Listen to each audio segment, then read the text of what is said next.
¿Está contento esta mañana? ¿Está agradecido con Dios? ¿Me da permiso de darle un traguito al agua? Gracias. Esta mañana voy a necesitar que me ayuden y que me acompañen en esto que les voy a decir, porque es bien importante. Vamos a imaginar que va a haber un retiro en Cancún, porque es donde está el Agape, más así, más aclimatado, más bonito. Y que vamos, ustedes, va usted, vas tú, van tus hermanos de la congregación, van tus amigos, voy yo, gracias por invitarme. Y rentamos un avión, todos. Rentamos un avión y pues ya, nos preparamos. Ya no existe eso de puntualidad Agape, llegamos todos a la hora que es. Yo llego primero. Por eso les digo, acompáñenme, por favor. Y pues ya, nos preparamos. Mi tía Pati nos hace unos taquitos bien ricos. Luego les platico esa historia. Y nos vamos. Y ya vamos ahí en el avión, bien contentos, bien gozosos. El Tavo y el Pato tocando la guitarra. Vamos alabando a Dios, vamos cantando alabanzas, vamos pidiendo por el retiro en Cancún, porque la agüita esté rica, para que cuando lleguemos. Y de repente, ¡pum!, explota uno de los motores. Y ¡pum!, explota el otro motor. Y de repente empezamos a ver llamas por todos lados. Empezamos a ver fuego, empezamos a ver humo. Y sale el piloto de la cabina blanco. El piloto era así del color de mi hermano Nati. Entonces imagínense, sale blanco el piloto y nos grita: nos vamos a estrellar, tenemos que saltar. Y sabe, es bueno que el piloto sepa dónde están los paracaídas, porque en esos momentos nosotros, por los nervios, por la angustia, se nos puede olvidar. Así que el piloto llega, los agarra, los empieza a distribuir en cada uno de nosotros, nos empieza a dar las pocas indicaciones que por el tiempo, por la circunstancia, por la situación que está pasando, tiene chance él, y nos empieza a colocar en filita en la puerta del avión, obviamente pues para brincar. Y la típica, mujeres y niños primeros, y pues ahí va la mujer, lo digo bien, mujeres primero. Entonces le dan su paracaídas a la mujer y ya la van a poner ahí. Y de repente la señora, antes de brincar, le dice: oiga, piloto, ¿le puedo pedir algo? Sí, dígame. ¿No me podría dar un paracaídas rosa? Le dice: oiga, ¿no cree usted suficiente con que al menos traiga un paracaídas? Le dice el piloto, todo sacado de onda. Y ya, pues ya brinca. Viene el segundo pasajero y le dice al piloto: oiga, ¿le puedo preguntar algo? Sí, dígame, ¿qué pasó? Oiga, ¿me podría asegurar que mientras voy en caída libre no me van a dar náuseas? Es que mando malito el estómago. No. Oiga, no le puedo asegurar que no le van a dar náuseas, pero lo que le puedo asegurar es de que usted va a tener un paracaídas al momento de que usted brinque del avión. Y así cada uno de nosotros viene con una petición y va recibiendo un paracaídas. Por favor, capitán, le decía uno, tengo miedo a las alturas. ¿Me podría quitar el miedo? Es que me da pavor.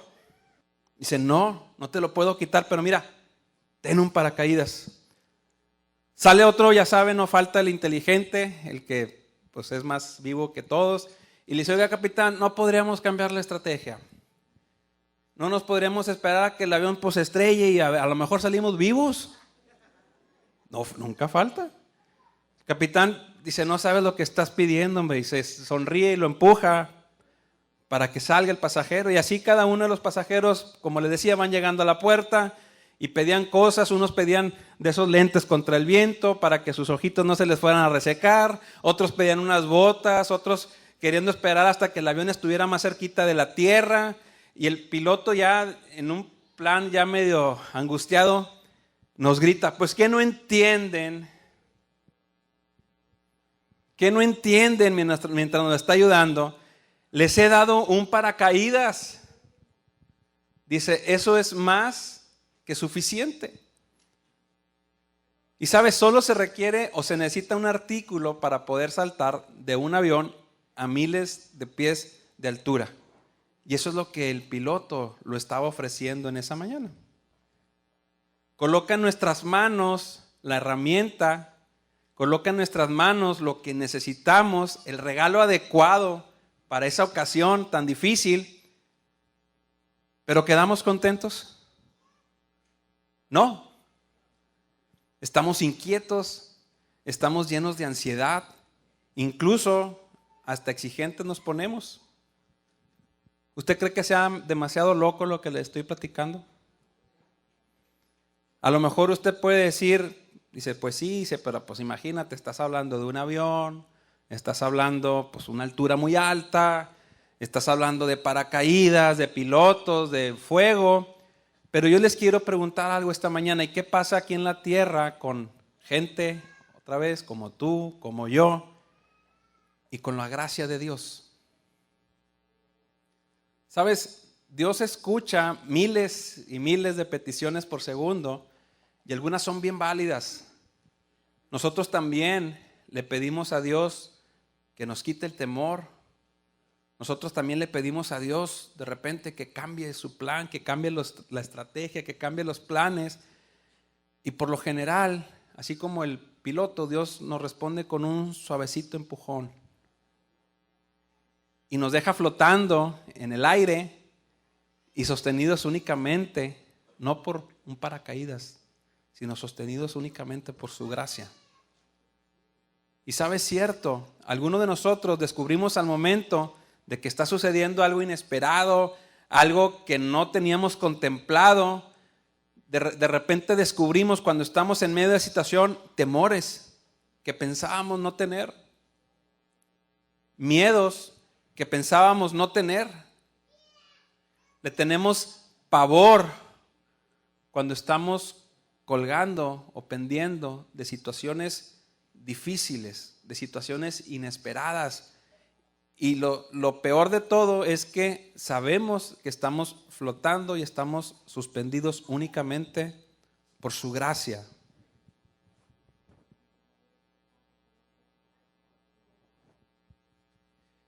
Entonces, cuando cae del paracaídas el hermano que trae un carro verde Ford de placa 002 TPN, llega a tierra y va y mueve su carro que está estorbando. Lo había dejado mal estacionado. Un carrito Ford verde, mal estacionado. No sé si esté afuera de un portón o dónde, pero hay un carro afuera verde, Ford 002, placa 002 TPN-3. Entonces, les decía que cuando suceden cosas imprevistas, cuando suceden cosas que no tenemos contempladas, muchas veces ahí es cuando nos damos cuenta que tenemos pavor, que tenemos miedo a ciertas cosas, que no somos ni estamos tan seguros de lo que pensamos, de lo que éramos o de lo que decimos ser. Y obviamente, pues ¿quién no va a preferir tener sus pies bien plantaditos, verdad, en la tierra?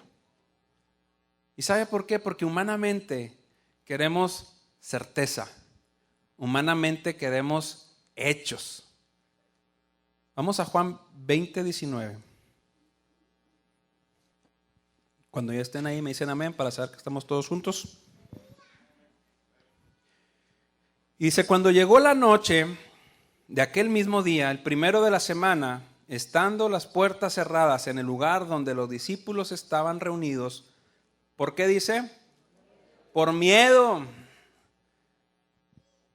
¿Cómo andaban mis discípulos cuando andaban caminando con Jesús? Hombre, pues nosotros las podemos, ¿sí? Andamos sanando y andamos haciendo milagros, pero no estaba Jesús.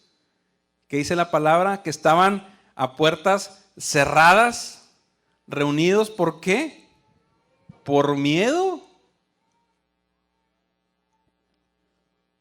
Dice, por miedo de los judíos. Dice, vino Jesús y puesto en medio les dijo, paz a vosotros. Y cuando les hubo dicho esto, les mostró las manos y el costado, y los discípulos se regocijaron viendo al Señor. Entonces Jesús les dijo otra vez, paz a vosotros, como me envió el Padre, así también yo os envío. Y habiendo dicho esto, sopló y les dijo, recibid el Espíritu Santo. A quienes remitiere los pecados les son remitidos, y a quienes se los retuviere les son retenidos. Dice, pero Tomás, uno de los 12, llamado Dídimo, no estaba con ellos cuando Jesús vino. Le dijeron pues los otros discípulos, al Señor hemos visto. Y él les dijo, si no viere en sus manos la señal de los clavos, y le metiere mi dedo en el lugar de los clavos, y metiere mi mano en el costado, ¿qué dice? No creeré. 8 días después estaban otra vez sus discípulos dentro, y con ellos Tomás, y llegó Jesús estando las puertas cerradas. ¿Por qué estaban las puertas cerradas? Porque tenían miedo. Volvemos al punto. Hasta que no llegamos a una situación, hasta que de repente nos exponemos a una cosa a la cual no estábamos expuestos, de repente salen situaciones, salen temores que no pensábamos o sabíamos que tenían. A los apóstoles, a los discípulos les estaba pasando esto. Experimentaron un miedo que no sabían que tenían. Y dice, y llegó Jesús estando las puertas cerradas, y se puso en medio y les dijo, pasa vosotros. Luego dijo a Tomás, pon aquí tu dedo y mira mis manos, y acerca tu mano y métela en mi costado, y no seas incrédulo, sino creyente. Entonces Tomás respondió y le dijo, Señor mío, Dios mío.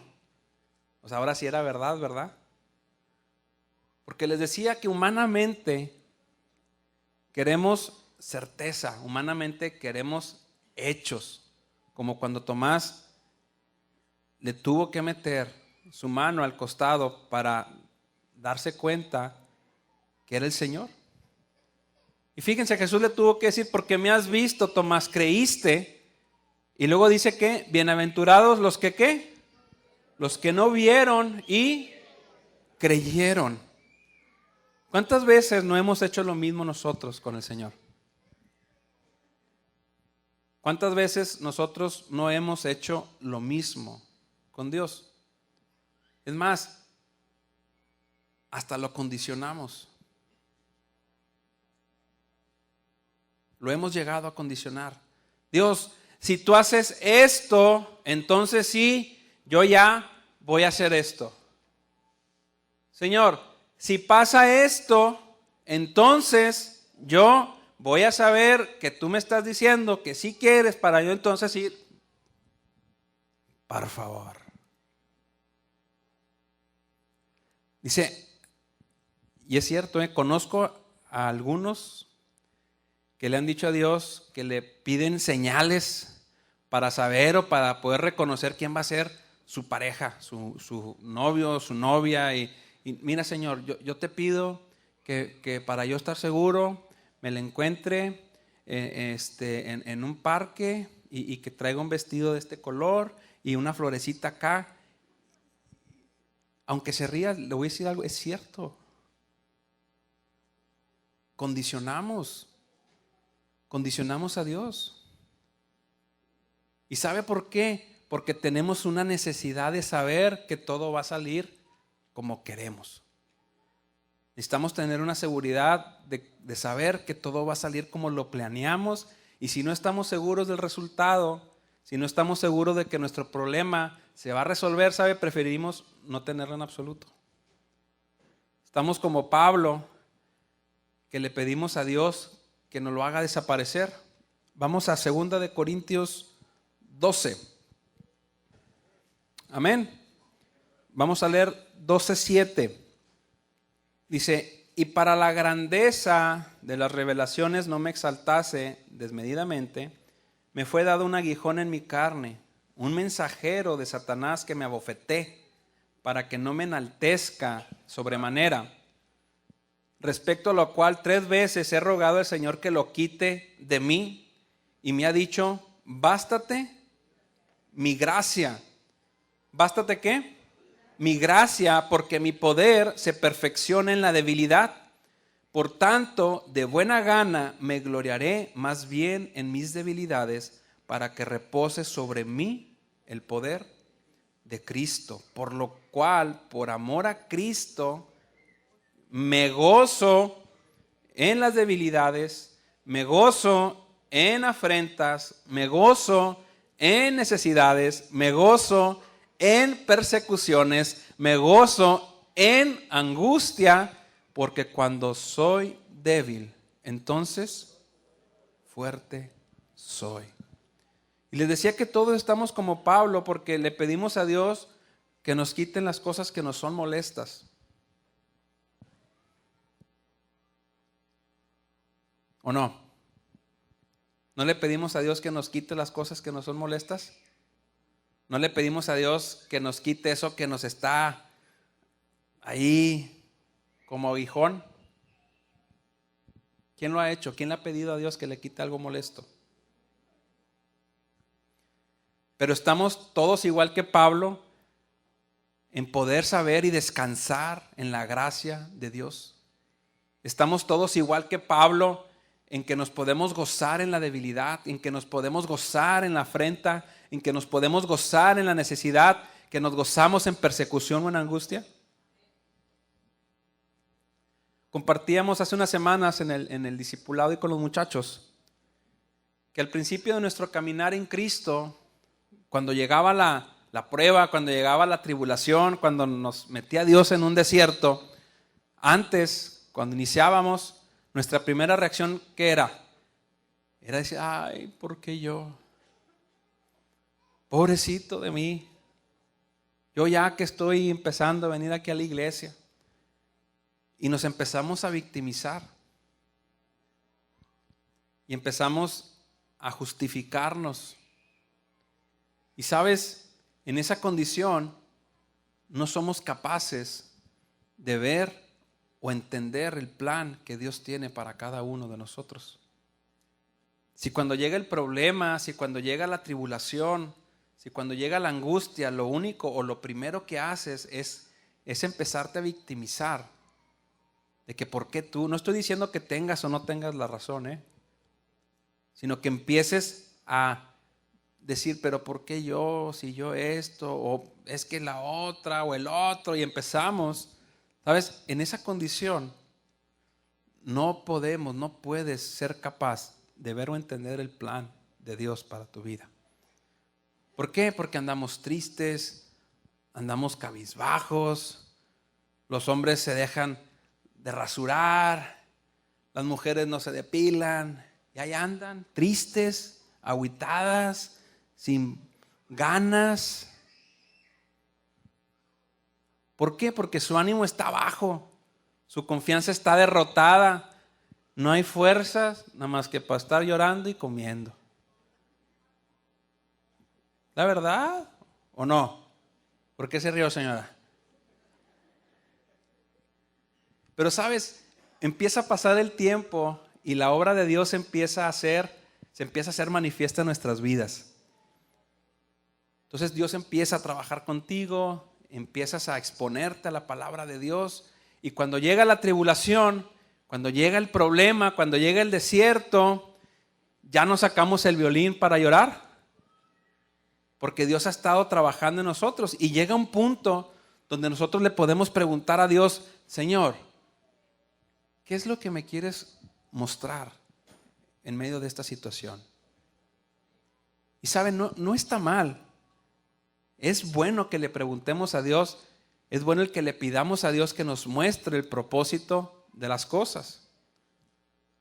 La mayoría, no digo que ustedes, pero la mayoría solamente llegamos hasta este punto, un punto intermedio donde tenemos cierta fortaleza espiritual para entender que Dios tiene el control, que en Dios no hay casualidades, que en Dios hay propósitos, que Dios quiere tratar algo con nosotros, y como dicen, dejamos que Dios empiece a actuar flojitos y cooperando, y le dejamos a Dios el control de la situación y dejamos que Dios sea el piloto de nuestras vidas.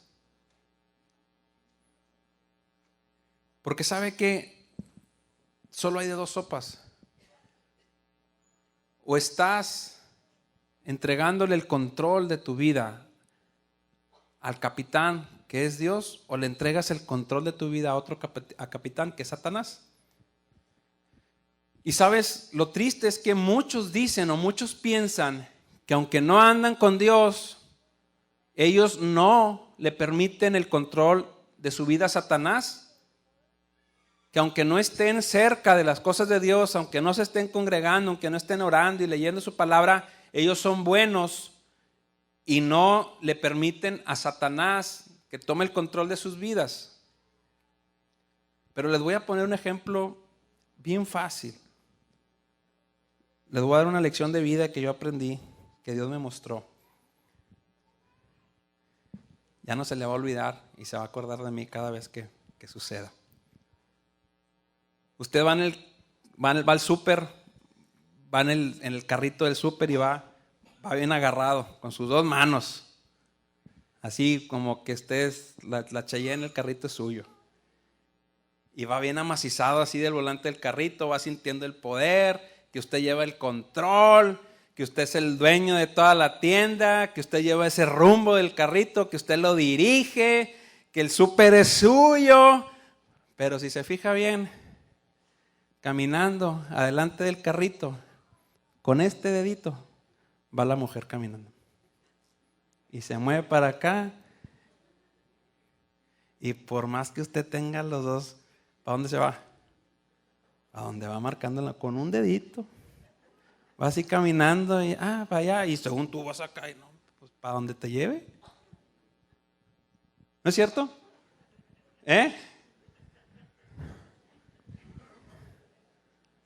Así es Satanás en nuestras vidas. Satanás, no digo que la señora sea Satanás, tampoco. Pero nos permite creer, nos permite pensar que somos nosotros quienes tenemos el control. Que somos nosotros quienes decidimos para dónde, cuándo, pero en realidad quien nos está manejando y quien nos está manipulando a su antojo, eso sí lo digo por la señora, no se crea. Es Él. Por eso mi necesidad, por eso nuestra necesidad de entregarle a Dios el control de nuestras vidas. Por eso nuestra necesidad de que Cristo sea el capitán, que sea el piloto de nuestra vida, para que cuando llegue la tribulación, para cuando llegue el desierto, podamos no solo llegar a ese punto intermedio, que les decía que no está mal, que le podamos decir a Dios, Señor, ¿qué me quieres mostrar en medio de todo esto? Sino que le podamos decir a Dios, Señor, en medio de esta tribulación, ¿cómo te puedo glorificar? Señor, en medio de este problema, ¿cómo te puedo exaltar? Señor, en medio de este desierto, ¿cómo te puedo dar gloria? Señor, ¿cómo te puedo honrar? Porque gracias a ti, Señor, puedo decir que me gozo en mis debilidades, que me gozo en las afrentas, que me gozo en mi necesidad, que me gozo en la persecución, Señor, y que me gozo en la angustia, porque tu gracia es suficiente. Porque cuando soy débil, entonces soy fuerte. Alabado sea tu nombre, Señor. Alabado sea tu nombre, Señor. Porque el débil puede decir fuerte, soy. Hasta aquí es donde el Señor nos quiere llevar. Hasta aquí es donde su gracia sea suficiente en nuestras vidas. Segunda de Corintios 9:8. Segunda de Corintios 9:8. Amén.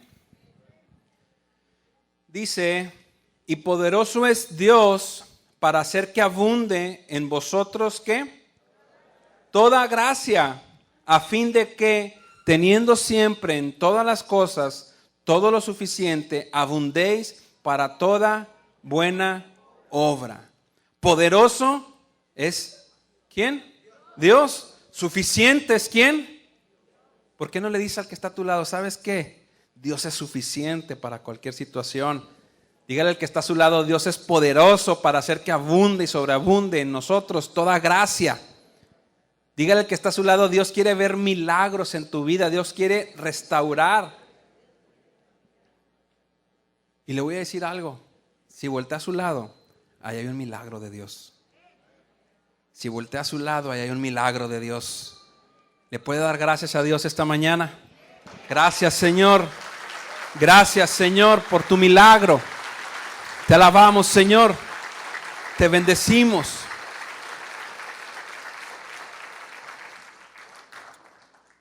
Sabes, también hay ocasiones que cuando lo único que quieres, cuando lo único que queremos es lo que nunca pudimos tener. Y eso no significa que Dios te vea como alguien que está nada más exigiendo, que nada más estás pidiendo. No creas que a Dios le fastidia escucharte.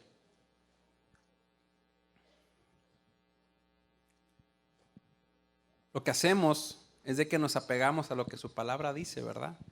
Y dice su palabra en Filipenses: sean conocidas vuestras peticiones, ¿qué? Delante de Dios. Pasa que quieres algo y no sucede, y le dice a Dios: ¿sabes qué, Señor? Te voy a aplicar Filipenses 4:6 y aquí está mi petición, Señor. Conscientemente quieres dejar una posibilidad. Conscientemente quieres dejar una puertita abierta. Y así te pones a orar y le aplicas Filipenses 4:6 y esperas y luego no hay respuesta. Vuelves a orar, esperas, no hay respuesta. Vuelves a orar, esperas y la respuesta sigue sin llegar. Una pregunta: ¿y qué tal si Dios dice que no? ¿O qué tal si tu petición tarda en llegar? ¿O qué tal si tu petición de plano la niega? Sé bien sincero contigo. Cuando Dios te dice que no, ¿cómo respondes? Imagínate que como respuesta a ese anhelo de tu corazón, imagínate que como respuesta a esa petición de tu corazón, Dios simplemente te diga: ¿sabes qué, hijito? O ¿sabes qué, hijita? Te he dado mi gracia y eso es suficiente. ¿Te quedarías contento con esa respuesta? Sé honesto. Piensa en algún momento cuando Dios te dijo que no a una petición. Piensa en aquella vez que Dios te dijo que no a una oración específica. ¿Por qué crees que Dios no te contestó de la manera en la que tú querías? ¿Por qué crees que Dios lo hizo? Y ahora, recordando aquel tiempo pasado, te quiero hacer otra pregunta. ¿Puedes reconocer ahora que Dios no se equivocó? Sinceramente, ¿puedes reconocer ahora que Dios no se equivocó y que esa respuesta de no, bástate mi gracia, era la respuesta que necesitábamos? Le puedes dar gracias a Dios por esos nos que nos ha dado. Le puedes dar gracias a Dios por esas respuestas de que no, bástate mi gracia, porque es fiel. Y aunque no inmediatamente, en ocasiones siempre nos muestra que todo está bajo su control, si se lo entregamos, obviamente.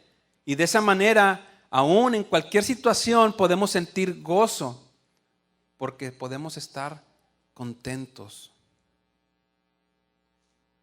Podemos estar contentos en medio de una prueba. Podemos estar gozosos, podemos estar contentos en medio de un no. Y sabe, contento es un estado del corazón en el cual podemos estar en paz, aun cuando Dios no te da más de lo que ya te dio.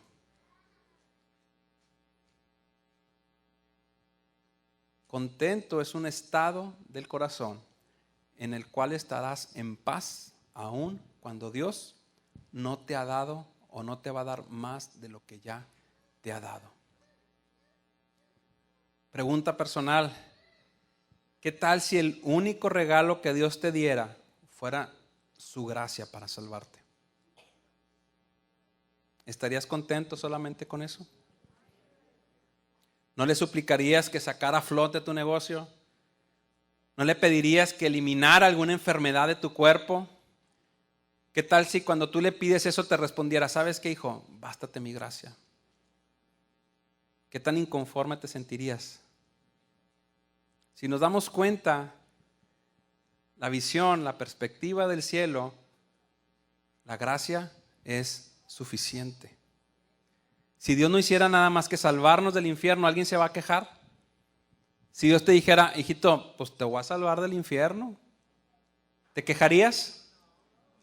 Si Dios salvara nuestras almas y luego las dejara para que viviéramos ahí mal o en una isla desierta, ¿Dios sería injusto? Después de darnos la vida eterna, ¿nos atrevemos a repelar con Dios? Después de que nos da las riquezas eternas, ¿nos atrevemos a reclamarle a Dios que queremos más? Cuando hasta el día de hoy ha suplido. ¿Sabes? Dios no nos ha dejado solo con la salvación.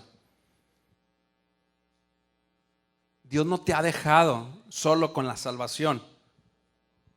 Si tienes oídos para escuchar esta mañana, si tuviste los medios para llegar hasta este lugar, si tu cuerpo está vestido, si anoche dormiste bajo un techo, si hay alimento en tu mesa, permíteme decirte esta mañana que ya tienes gracia sobre gracia. Ya hay gracia sobre gracia en nuestras vidas y la mayoría hemos sido salvos y luego bendecidos, incluso mucho más de lo que Dios nos ha prometido. Pero también debemos entender que va a existir ocasión cuando Dios nos va a dar de respuesta, bástate mi gracia. ¿Y crees que va a estar siendo injusto? Leía de un hombre de Dios que platicaba que una de sus hijas de 2 años se cayó en una alberca. Y él decía que gracias a un amigo de la familia que se dio cuenta que la niña había caído, la pudo sacar del agua antes de que pasara una tragedia mayor. Y cuenta esta persona que lleno de gozo por lo que Dios había hecho en su vida, anotaba en la mañana en su diario lo que había sucedido. Y decía él que con una gratitud enorme en su corazón y maravillado por lo que Dios había hecho de haber salvado a su hija, le ponía ahí palabras de gratitud y palabras de agradecimiento. Pero luego comenta que sintió como el Espíritu Santo habló a su corazón y que le hacía las siguientes preguntas.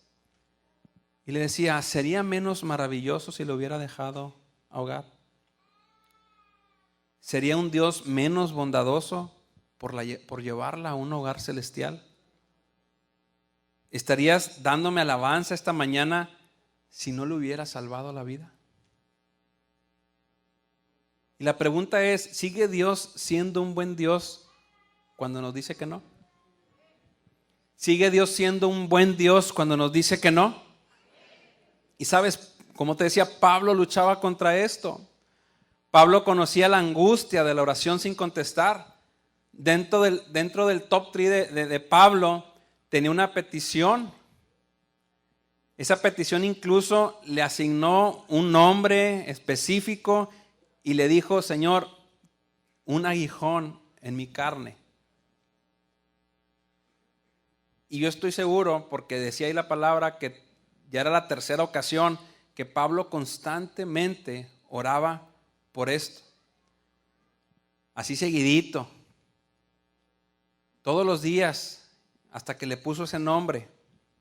Y llegaba Pablo y Señor, aquí tu hijo Pablo de nuevo pidiéndote por ese aguijón en mi carne. ¿Cuál es tu aguijón? ¿Qué es lo que está en tu top 3 de tus oraciones frecuentes? Santiago 1.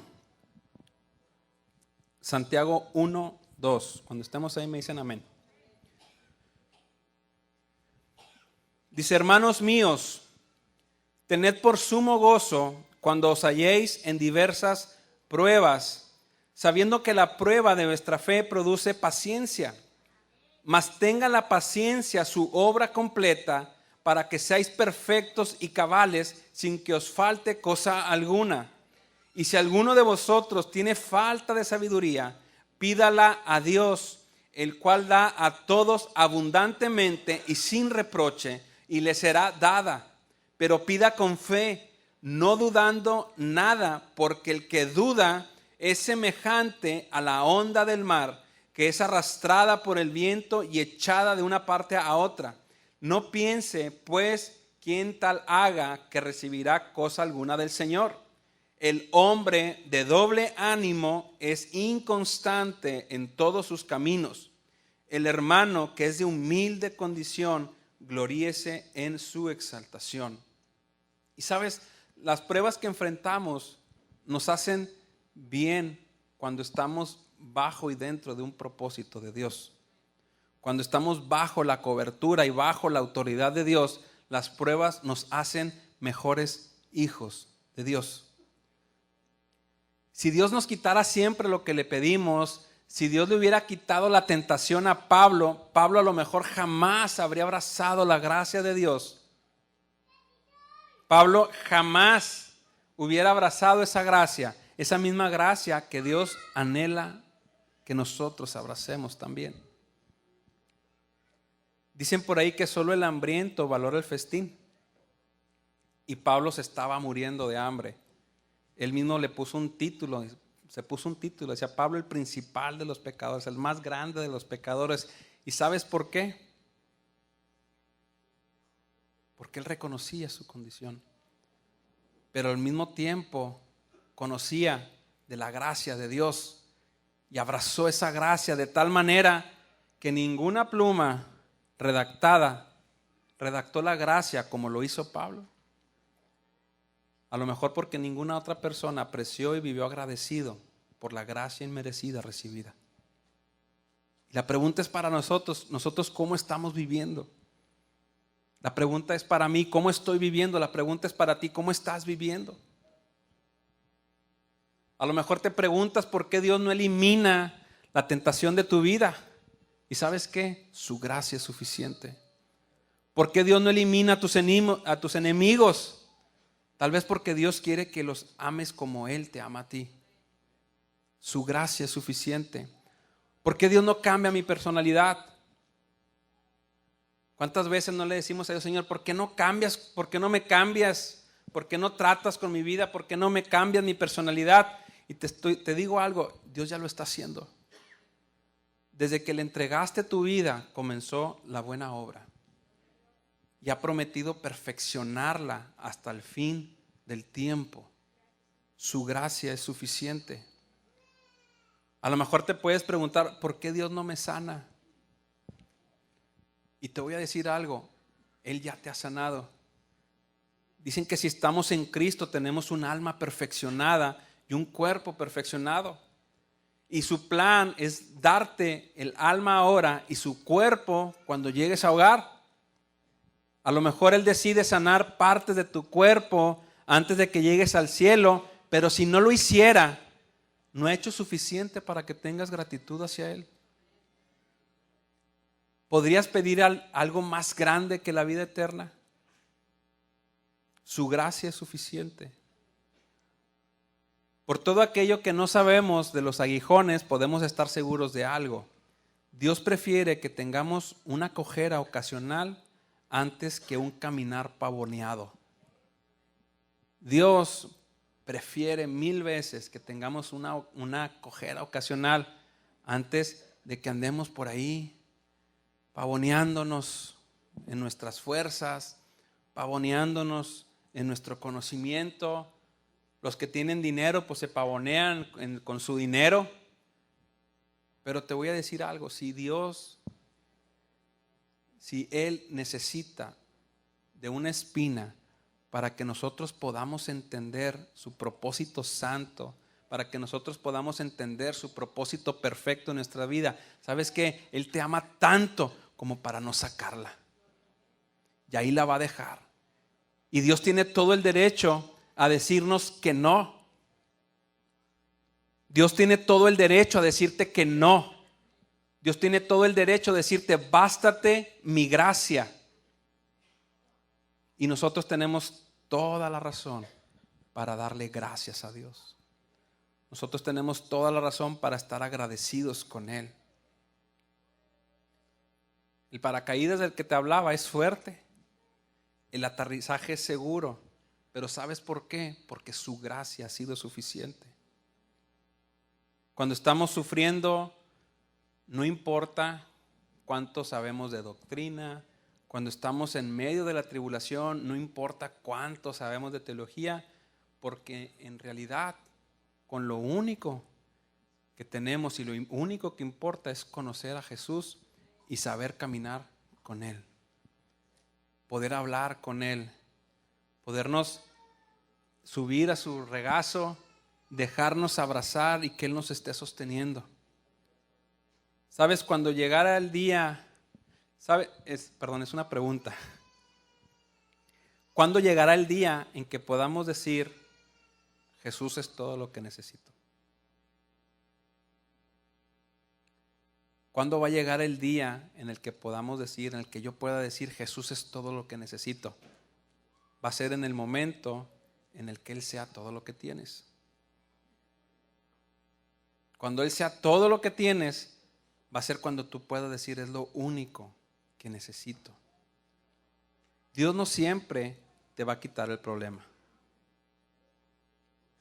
pero tienes que entender y tienes que reconocer que su gracia es suficiente y que la gracia de Dios está a disposición de todos y que la gracia de Dios te ha liberado de los fracasos y que por su gracia el pecado ya no te domina. Y este es un problema porque mucha gente no puede vivir en esa libertad en Dios. Mucha gente se siente como si estuviera en una celda, se siente como si estuviera en prisión. Y nos preguntaba, dice, ¿puede un preso puesto en libertad regresar a prisión? Sí podría. Aquí lo importante es de que ya no existe condenación, porque la gracia de Dios ha sido suficiente en nuestras vidas. El día en que entendamos que solamente ocupamos de esa gracia porque Él ya ha hecho la obra en nuestras vidas, vamos a poder empezar a vivir, a gozar y a experimentar una vida sobrenatural, una vida abundante a la cual Él nos ha llamado a vivir. Dani, ¿sabe cuál es el problema? De que en ocasiones no podemos aceptar la gracia de Dios, que para poder aceptar esa gracia necesitamos reconocer que estamos en pecado. Cuando uno reconoce que está en pecado, cuando uno reconoce su necesidad de algo más grande que uno en su vida, y cuando uno empieza a depender de esa vida sobrenatural a la cual Dios te ha llamado, es cuando uno empieza verdaderamente a poder vivir en libertad. Cierra tus ojos, voy a terminar. Y quiero que seas honesto contigo mismo. Que te preguntes si es todo este tiempo, a lo mejor no siempre, pero si en ocasiones te has molestado con Dios porque te ha dicho que no. Si en ocasiones te has molestado porque Dios no ha llegado en los tiempos en los que tú quieres. Esta mañana Dios nos dice, bástate de mi gracia. Esta mañana Dios nos recuerda que nos está dando y que estamos viviendo en gracia sobre gracia.